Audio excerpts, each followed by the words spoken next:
Exclusive satellite images show increased activity at nuclear test sites in Russia, China, and US. Russia, the United States, and China have all built new facilities and dug new tunnels at their nuclear test sites in recent years, satellite images obtained exclusively by CNN show, at a time when tensions between the three major nuclear powers have risen to their highest in decades. While there is no evidence to suggest that Russia, the US, or China is preparing for an imminent nuclear test, the images, obtained and provided by a prominent analyst in military non-proliferation studies, illustrate recent expansions at 3 nuclear test sites compared with just a few years ago. One is operated by China in the far western region of Xinjiang, one by Russia in an Arctic Ocean archipelago, and another in the US in the Nevada desert. The satellite images from the past 3 to 5 years show new tunnels under mountains, new roads and storage facilities, as well as increased vehicle traffic coming in and out of the sites, said Jeffrey Lewis, an adjunct professor at the James Martin Center for Non-Proliferation Studies at the Middlebury Institute of International Studies. There are really a lot of hints that we're seeing that suggest Russia, China, and the United States might resume nuclear testing, he said, something none of those countries have done since underground nuclear testing was banned by the 1996 Comprehensive Nuclear Test Ban Treaty. China and the US signed the treaty, but they haven't ratified it. Retired U.S. Air Force Colonel Cedric Leighton, a former intelligence analyst, reviewed the images of the three powers' nuclear sites and came to a similar conclusion. It's very clear that all three countries, Russia, China, and the United States, have invested a great deal of time, effort, and money in not only modernizing their nuclear arsenals, but also in preparing the types of activities that would be required for a test, he said. Moscow has ratified the treaty, but Russian President Vladimir Putin said in February he would order a test if the US moves first, adding that no one should have dangerous illusions that global strategic parity can be destroyed. The expansions risk sparking a race to modernize nuclear weapons testing infrastructure at a time of deep mistrust between Washington and the two authoritarian governments, analysts said, though the idea of actual armed conflict is not considered imminent. The threat from nuclear testing is from the degree to which it accelerates the growing arms race between the United States on one hand and Russia and China on the other, Lewis said. The consequences of that are that we spend vast sums of money, even though we don't get any safer. Nuclear threats. Lewis' comments came after a prominent nuclear watchdog group, the Bulletin of the Atomic Scientists, earlier this year said its iconic doomsday clock, a measure of how close the world is to self-destruction, to 90 seconds to midnight, the clock's most precarious setting since its inception in 1947. The group cited the war in Ukraine, sparked by Russia's illegal invasion of its neighbor in February 2022, as main reason for its sobering assessment. Russia's thinly veiled threats to use nuclear weapons remind the world that escalation of the conflict, by accident, intention, or miscalculation, is a terrible risk. The possibility that the conflict could spin out of anyone's control remains high, the group said. In other words, the doomsday clock today signals a higher risk of the end of humankind than in 1953, when both the United States and the Soviet Union conducted dramatic above-ground tests of nuclear weapons. Last month, United Secretary-General Antonio Guterres issued a fresh appeal for key countries to ratify the international treaty that bans experiments for both peaceful and military purposes. This year, we face an alarming rise in global mistrust and division, Guterres said, at a time in which nearly 13,000 nuclear weapons are stockpiled around the world, and countries are working to improve their accuracy, reach, and destructive power. This is a recipe for annihilation.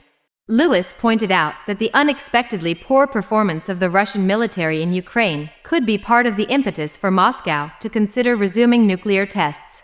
Dmitry Medvedev, a hawkish backer of Putin and the current deputy chairman of Russia's Security Council, has vowed Moscow would have to use nuclear weapons if the Ukraine counteroffensive became successful. Medvedev's bellicose rhetoric has raised eyebrows, but Putin is Russia's key decision-maker, and widely seen as the real power behind the throne during Medvedev's 4-year presidency.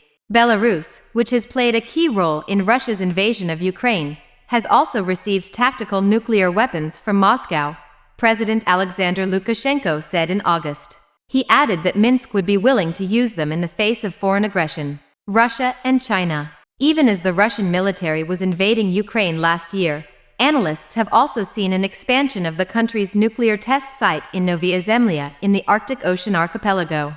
In mid-August, the facility received renewed focus when Defense Minister Sergei Shoigu paid a visit, according to the Russian Defense Ministry. The Novaya Zemlya site was first used by the Soviet Union to conduct nuclear tests in 1955 until the USSR's final underground explosion in 1990.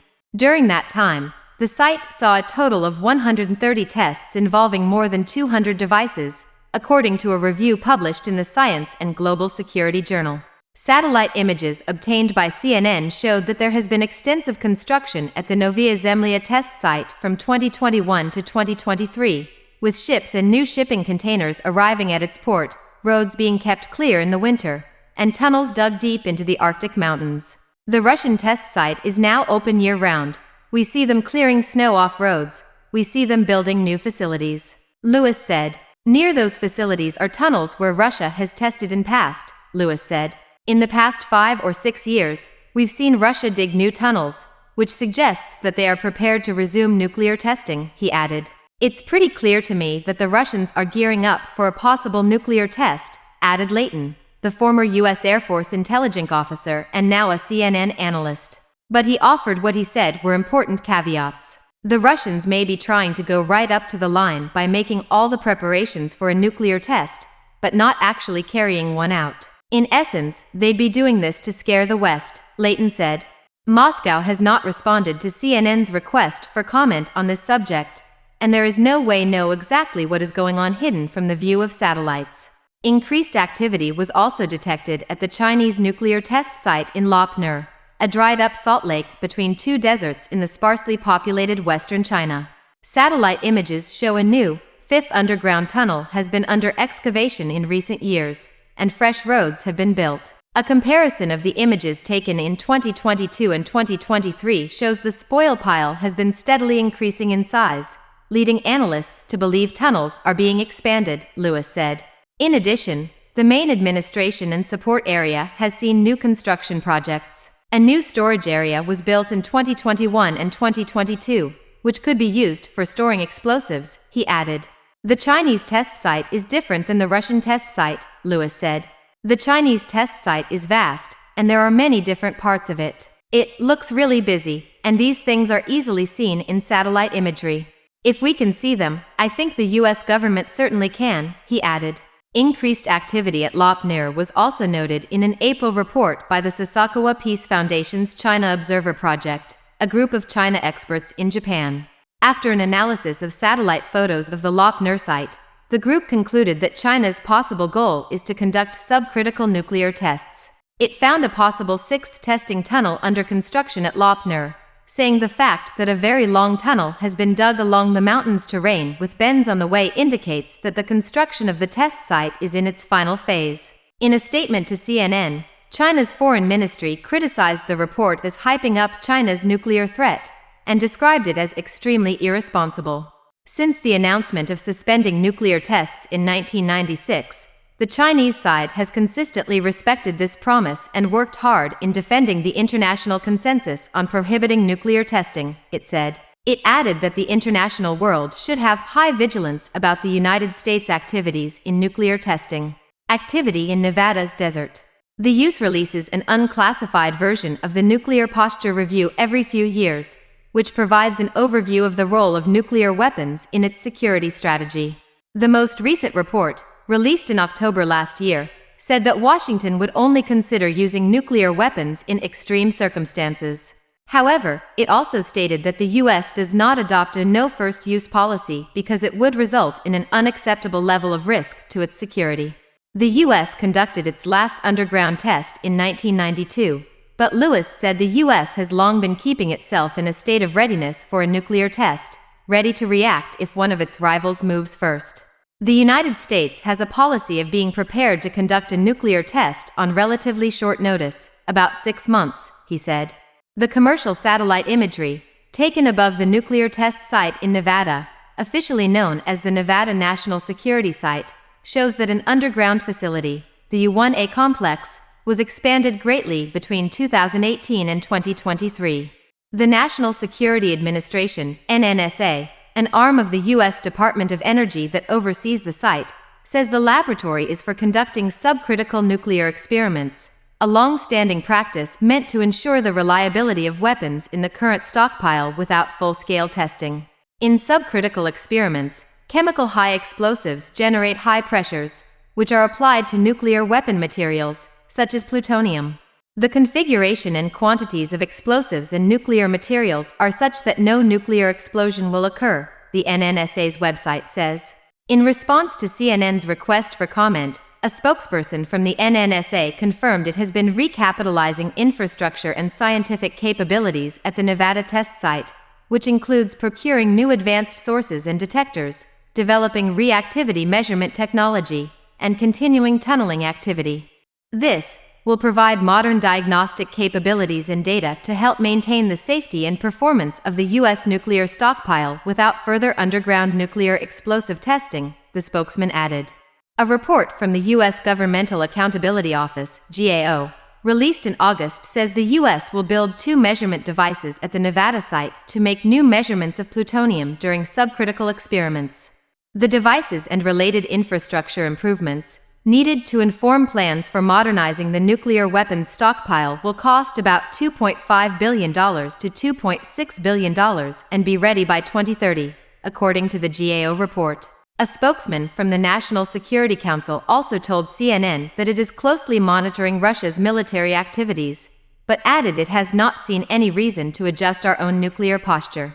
However, the expansion of facilities at the Nevada test site could fuel fears in Moscow and Beijing that Washington may be preparing for a nuclear test, because while both countries could see the development from satellite images, they lack the ability to independently verify what's going on inside, Lewis said. And such perceptions can become dangerous, especially in the current era with fear and lack of trust on all sides, he said. The danger is even if all 3 start by only planning to go second, one of them might talk themselves into the importance of going first. One of them might decide that since everybody else is doing it, it's better to get the jump and really get going. If they do, the world would know any major underground blast is likely to be detected by the International Monitoring System, IMS, a network of 337 facilities that monitors the planet for signs of nuclear explosions. Continued modernization. Hans Christensen, the director of the Nuclear Information Project at the Federation of American Scientists, agreed there is a real danger of testing escalation should one of the major powers do so.